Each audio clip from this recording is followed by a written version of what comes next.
Hello, welcome to Yellow Door Urban Homestead. I am Asia and I'm an urban gardener growing in a small space in my backyard. Before we get started, I want to say thank you. Someone sent me these precision trimming and shaping non-stick pruners and I love them. They were on my Amazon wish list and I really wanted them, and so I'm very excited to have them. I can't wait to start using them next time I'm out in the garden. And then someone sent me this really pretty card and I love it. I love the thistles. I covered your name, but I want you to know that I appreciate it. I am not a sauerkraut eater. Thank you for offering the recipe, although my daughter might eat sauerkraut. You know what? You can share that recipe. If you're over on Instagram, you can send me that recipe over on Instagram. And so I appreciate you watching my channel. I'm glad that you are learning something. I'm excited to, just be sharing. And it's very exciting to hear when someone says like they've learned something, because I myself am still learning. I will also check out, I think this is Patera's Appalachian Homestead. I will check that out. I'm always looking for a new garden channel to watch, and I appreciate so much the Heirloom Kentucky Wonder pole beans. I hope that your bell pepper makes it through overwintering. Mine did not. I left it outside in the greenhouse, completely forgot. I see that you said that you have it on the back porch on warm days. You probably just need to leave it inside because if it's warm, it's going to tell the plant to grow. Hope that's helpful. I'm not a professional overwintering pepper person. Thank you so much. So it is cold outside. It is cold in the day, it is cold in the evenings, it is cold in the nights. So I am starting to prepare for my spring garden. I'm sure you're wondering, why are you preparing for your spring garden in December? Because you would be surprised how quickly 8 weeks from your first frost, and 6 weeks from your first frost, and 12 weeks from your first frost come around. Why am I pointing out those specific timelines? Because those are the normal increments that a seed packet will tell you when to start your seeds. Now, I start my seeds, but I'll also go to a nursery and I'll buy starts. Just kind of depends. Does not really matter to me as long as I'm able to grow. I start most of my vegetables from seed. But what I'm doing tonight is I just Googled my last frost date. I typed in last frost date for my zip code. You could also type in the last frost date for the largest city or town near you. Either way, it is all an approximation. So your frost could end early or your frost could end later, or it could be right on point. The way that I decide when I'm going to start my seeds is based on how many weeks away I am from my frost date, and then depending on what it is that I'm starting, I may also start it from the amount of weeks necessary from the date that I plan to plant it out. And so that's just like, it depends on the vegetable. So like melons, I do that because melons grow really fast. And so if you're getting frost after your frost date, you may end up with this very large melon plant in your house. I don't have enough space for that. And so there are different things that I will start a certain amount of weeks from my plant out date.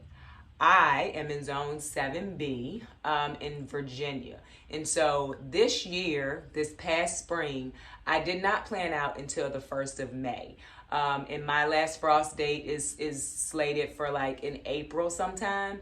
But I decided I'm just gonna plant everything out in May. That worked out amazingly for me this year. And so next spring, I will do the same thing. I will plant out in the beginning of May. My tomatoes and my peppers, I may start them a few weeks later than normal because I had to do a lot of planting up last year with my tomatoes and my peppers. I also had to put my peppers out much earlier than it is recommended because I ended up with, I think, aphids, gnats, there was something.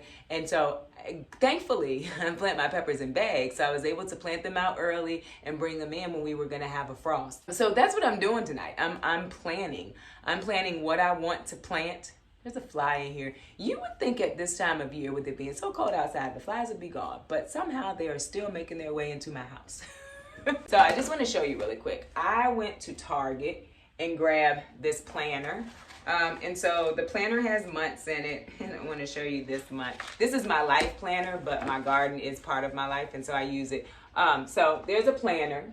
April 21st is my first frost date. What I would do is I would say, like on April 21st, I would say, this is my last frost. And so here I would say 1 week, and I would go back and I would say 2 weeks.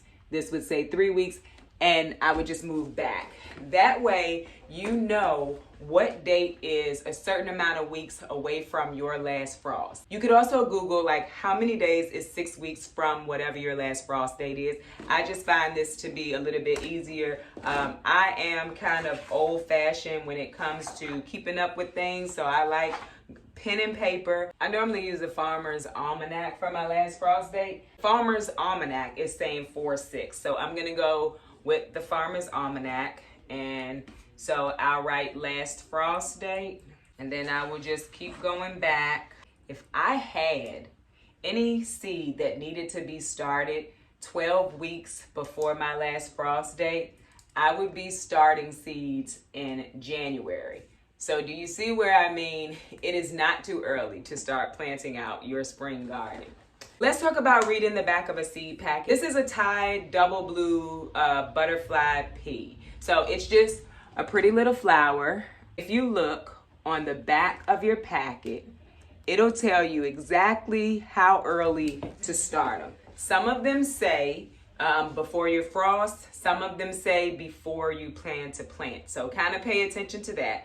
This one says start indoors 6 to 8 weeks before your last frost, or sow outdoors after the danger of frost. And so it is telling you, you can direct seed or you can start these inside. The other thing that sometimes seed packets have on it is a little map.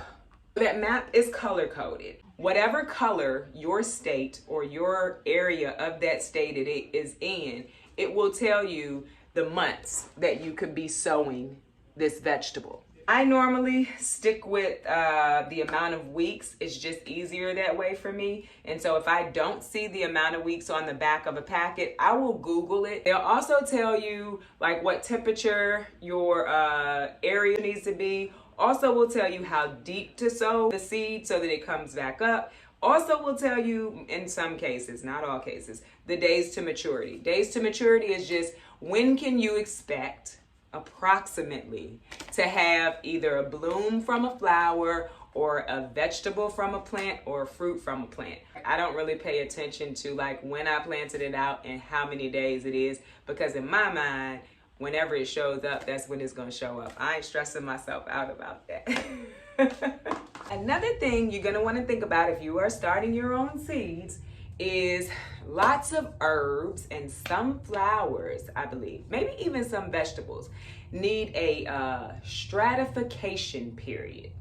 That's where they are put in a cold place, your refrigerator, your freezer, for a certain amount of time, because they need to have a time where they're cold. It's kind of tricking the seeds into thinking that they've went through a winter. Some seeds that are like that are herbs.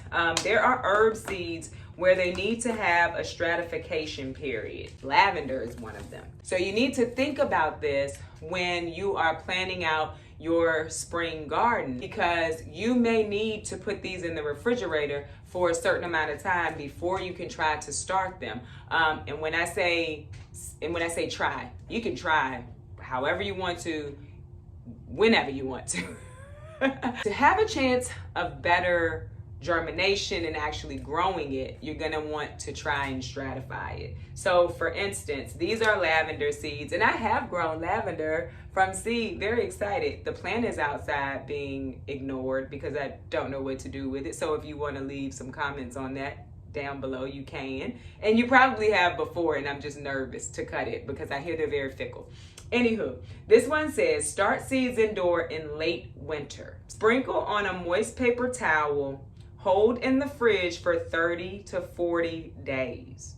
30 to 40 days. Got to read the back of your packet. Another thing you want to look at on the back of your seed packet is if a seed said it needs to be scarified. That means you somehow need to nick that seed. I've seen people use nail files. I've seen people use sandpaper. You just need to nick the seed so that the moisture can get into the seed so that it can grow. Then there are seeds that need to be soaked. And so like loofah is a seed that they tell you to soak. Peas are a seed that they tell you to soak. So it is very important when you are thinking, I want to start seeds, to read the back of your seed packet. If the seed packet doesn't tell you everything that you need to know, there's always Google. And there is a wealth of information over on Google. So another thing I do when I am planning for spring is I kind of try to plot out my garden beds. The first time I gardened, I just wild and willy-nilly threw things out into my bed. That proved to be problematic for me. So that's what I'm doing right now. It's gotten cold outside. I don't want to be outside in the cold. I've harvested almost everything that can be harvested, and now the cold weather is moving in, and so now I'm getting ready for the spring of 2023. What are you doing right now? Are you in an area where it has gotten cold, or are you on the other side of the world from the United States? Because of course that's where I am. And now you're in your summer. Like, let me know what you're doing right now in your garden. I want to show you the microgreens that we started. Give me 1 second. Okay, so these aren't all of them, but I didn't feel the need to bring them all upstairs, but I just want to show you. These are the kale microgreens. None of these are under lights at this point because I didn't clean the shelf like I said I needed to.